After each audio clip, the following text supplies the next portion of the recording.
Joel Embiid is one of the most interesting conundrums in the NBA today.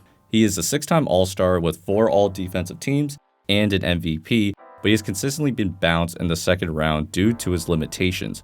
In Game 7 against Boston, all of those limitations were exposed, which led to Tatum scoring 51 points and a 5 for 18 showing on the offensive end.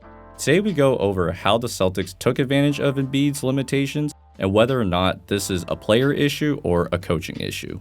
But before we get to Game 7, it's important that I share a little bit of context on this series.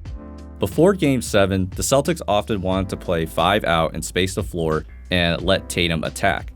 But the problem was it let Embiid roam in the paint, which is his biggest strength as a defender, and the Celtics had a hard time taking advantage of his mobility. When Tatum did bring Embiid out on the perimeter, he often settled for threes and tough jump shots, which was an ineffective strategy since they didn't try attacking his mobility enough. So, in Game 7, the Celtics decided to attack Embiid relentlessly in the pick and roll over and over again and see if Tatum could get downhill and get some easier shots. And this worked amazingly well in spite of Rob Williams' lack of shooting. Using the Tatum-Rob pick and roll forced Embiid to make a split-second decision. Does he commit to Tatum or stick with Rob Williams because of his verticality threat? Because of this, Tatum was able to continuously go downhill and make sound decisions, whether it was getting wide open shots or handing it off to Rob for a layup or dunk. When Tatum wanted to switch, he would snake the screen to drag Embiid out and take advantage of his foot speed by driving to the rim, which resulted in a foul or a layup. And as he got more comfortable, he went back to his padded step back 3 and he eventually caught fire.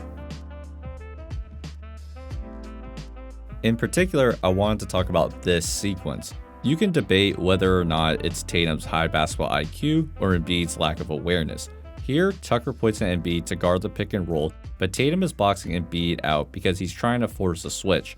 When Smart runs the pick and roll, Maxey is forced to take Rob Williams since Embiid is stuck. And this opens up the opportunity for the Celtics to run another ball screen to get Embiid on Tatum, and he's able to easily get to the rim. And on the next possession, Tatum gets the switch with Embiid with 5 seconds on the shot clock, but Embiid, who doesn't want to get beat, has both feet under the 3-point line, and he lets Tatum take the 3 in his sweet spot, which is just not acceptable because of how well he's already been shooting throughout the game. Now, I recognize that Tatum is a tough matchup for Embiid, but Joel's lack of attention to detail on him made his life even harder. Here, Embiid plays drop coverage on this pick and roll. He realizes way too late that Tatum is going to his left hand, which is a sign that he's going to shoot. He steps up to try and take it away, which gives Tatum the opening to the rim, and he gets an easy layup. Next play down, Tatum signals for a Horford ball screen, but Embiid does not pay attention, and Horford cuts back door, which leads to a dunk. In the third, Smart throws it to Rob, and because he's not a shooter, Embiid backs up. But he forgets that this is setting up a pick and roll with Tatum. Once Embiid takes a step up, Tatum is able to go downhill, and he gets fouled. So by now, you probably got the impression that the Celtics built their game plan around attacking Embiid. And by the way he was moving, it didn't feel like he or Doc Rivers knew this was coming, which is a little concerning considering the magnitude of this game and the fact that he's been attacked with the pick and roll his entire career. Embiid has always been at his best when he can roam the paint and clean up his teammates' defensive mistakes. As a result, during the postseason, each opposing team has revolved their offensive game plan around testing Embiid's mobility repeatedly with the pick and roll, which generated great results. This puts Embiid in a position where he already has a speed disadvantage to make quick split-second decisions. Now, these are common big man problems that I think is unfair to pin the blame on him. But where it's concerning is when Embiid was not prepared for what the Celtics were trying to do, especially since he has been tested like this his whole career. Even worse, it was confusing that the Sixers coaching staff didn't do more to try and protect Embiid. Now, I do acknowledge that Doc tried a lot of different defensive schemes to throw Jason Tatum off balance, but here's an important truth. It really doesn't matter what you throw at a star player if it doesn't conceptually counter what they do well. And here's what I mean. With Tatum on fire, Doc tried running a 2-3 zone to provide a different look. The problem is with the Horford screen, Tatum walks right into a sweet spot for an open 3, so this defense didn't change the Celtics game plan at all. The Sixers then started blitzing Tatum, but it didn't feel like they had a goal in mind except to get it out of his hands, which created 4-on-3 situations and wide open spot up threes for great 3-point shooters. If they had specifically let Marcus Smart shoot these threes, it's certainly a viable strategy, but that's not the impression I got considering that Tobias Harris commits to Marcus Smart instead of Jaylen Brown on the wing. But where it was more problematic for Embiid was on the offensive end of the floor. With Rob Williams in the starting lineup, Embiid had a hard time figuring out how to generate good looks around the rim. Due to Williams' presence and Horford's ability to stand his ground, Embiid often settled for jumpers early in the game, which is exactly what the Celtics wanted. Even when Embiid catches the ball at his sweet spot, the Celtics shrink the floor so Embiid is playing through a crowd, and he typically goes away from help into a tough mid-range jumper. But in this game particularly, Embiid struggled even when the Celtics only went to one big man for the same reasons. Despite no additional rim protector, he still had a hard time backing Horford down and gaining any real position on him, so he had to settle for jumper after jumper. Which was interesting to see considering that Embiid had a much better time gaining position on Horford when he faced up and drove on him in isolation. Here Embiid's on the wing and he drives it to Horford's chest and draws a foul. Here in transition, Doc tells everyone to clear out, and Embiid drives past Horford for the layup. On the next possession, Embiid does the same move, and Horford can't slow him down, turning this into an and-one opportunity. But he didn't do this for the rest of the game, and instead preferred his back to the basket, which didn't have much success. The one time he tried facing up was way out at the 3-point line, which presents different challenges. First, he starts his move out far from the basket, so he has to work much harder to get good position. In addition, he's in the middle of the floor where all the Celtics help defenders can disrupt him, and Embiid doesn't have the best handle. As a result, he ends up getting initial push on Horford, but he picks up his dribble and is left with no choice except to take a tough fadeaway jumper. Overall, Embiid rarely adjusted his game to throw Al Horford and the Celtics off balance. He didn't give Horford different looks, whether it meant starting his move at different points, manipulating the defense to get his teammates open, or just adapting to what was working. While the Embiid post-up is one of the more efficient plays in today's game, the reason why it might not be the most efficient offense in the playoffs is twofold. First, Embiid often takes some time to survey the court, which allows the defense to shrink the floor and be in position to react to his initial moves. The other issue is that Embiid had trouble locating potential help defenders that tried to disrupt him.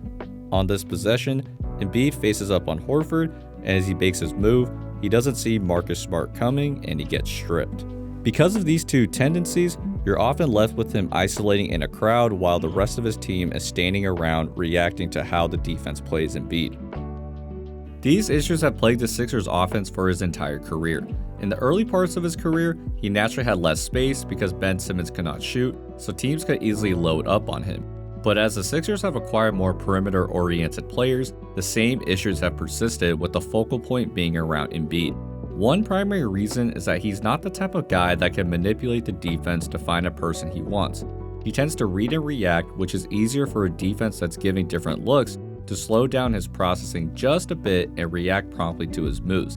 This often forces Embiid to take what the defense gives him instead of proactively putting him in a position that stresses defenses more. The Sixers really created counters to the different coverages that opposing teams have thrown at him and instead relied on Embiid's natural gravity and instincts to make plays. This leads to the second and maybe most important question. Is this a coaching issue or a player issue? Regardless of whoever takes a head coaching spot in Philadelphia, they're going to face the same challenges that have plagued the Sixers and Embiid for the last few years, especially if Embiid has a hard time getting good post position and easier shots. In addition, Doc Rivers did a poor job in this series trying to move Robert Williams around. Since Robert Williams was guarding PJ Tucker, he was able to stay on the baseline and wait for Embiid to make a move before contesting. This allowed Horford to be much more aggressive with Embiid because he knew that he had help behind him. With how much has come out about Doc Rivers' lack of adjustments, I think these quotes sum up his weaknesses as a coach. When asked about how the Sixers plan on attacking the Celtics' two big man lineup before Game 7, Rivers said, "That's one of the things I told Joe.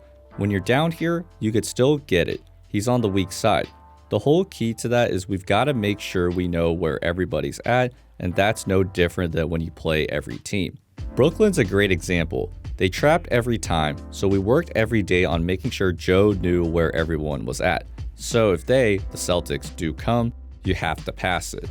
While he's not wrong, the situations are a lot different. The Nets were undersized and they doubled immediately to get the ball out of Embiid's hands. Embiid knew that the doubles were coming and could find the open man, which led to a lot of open shots. On the other hand, the Celtics have much more size to deal with Embiid and were much more unpredictable with their double teams. They let Embiid survey the court, but shrank the floor to give Embiid much less space to work with.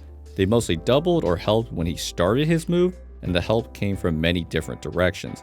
That's what players who have been coached by him are mostly explaining, is that one particular offense can't counter all types of defenses.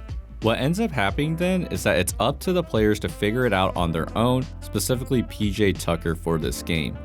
There were a few times that he made some clever reads to get Rob Williams moving a little bit, which opened up great shots.